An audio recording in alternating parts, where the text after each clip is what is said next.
soft and hard sell. This seems a great time to have a word about this concept of teaching someone our song. We need to revisit our earlier discussion about our RAM, or subconscious storage facility, that's in each of our heads. It's impossible for any audience, we'll use that word to describe a single member of our audience, to get through even a fraction of all of the songs out there, let alone all the new ones that are released every day around the world. Generally, our audience will become involved in a genre or two and discard almost anything else. So let's say he likes R&B and soul music. Just getting around those two genres is already impossible. So he unknowingly mostly devises some filters to narrow it all down, to finish up with enough great stuff in his collection to satisfy his listening needs. Generally, our audience will become involved in a genre or two and discard almost everything else. So let's say he likes R&B and soul music. Just getting around those two genres is already impossible. So he unknowingly, mostly, devises some filters to narrow it all down and to finish up with enough great stuff in his collection to satisfy his listening needs. He might like mostly slow songs or big tough grooves with hard, powerful singing.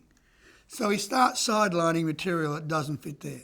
And we're talking about the first listen to the songs.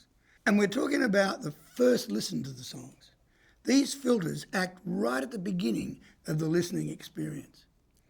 If he adds the filters of love songs versus general feel-good ones, a whole lot more potential candidates go out the window.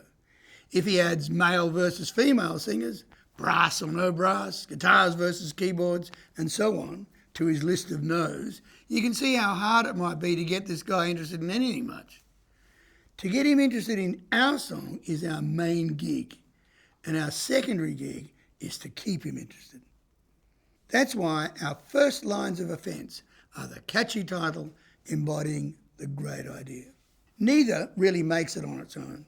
You need the title to drag him in and the idea contained in the song to keep him there, so he doesn't drift away, because he will. So many factors have to be in positive play to get him along far enough to really listen and to try and understand your song, in order for him to begin to fall in love with it. As in all romances, sometimes it doesn't make it to love, but even just a fling with it might be enough for him to buy it, and then your song has had its way with him. We need to understand the mental and emotional mechanism that goes on in this process.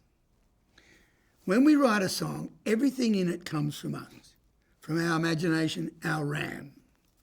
So when we write about a girl, a place, an emotion, or a scenario, they all arrive from within our storage facility, our experiences. But when our audience hears and feels our song, he will do so with his girl, his place, his emotion, his scenario.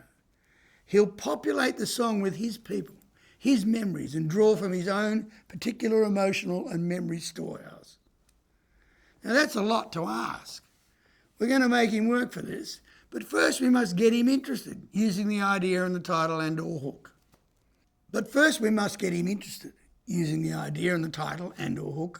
And then we lay our characters, our emotional structure, the details of our story or idea, and our passion on him in order to keep him interested and eventually to fall for our song.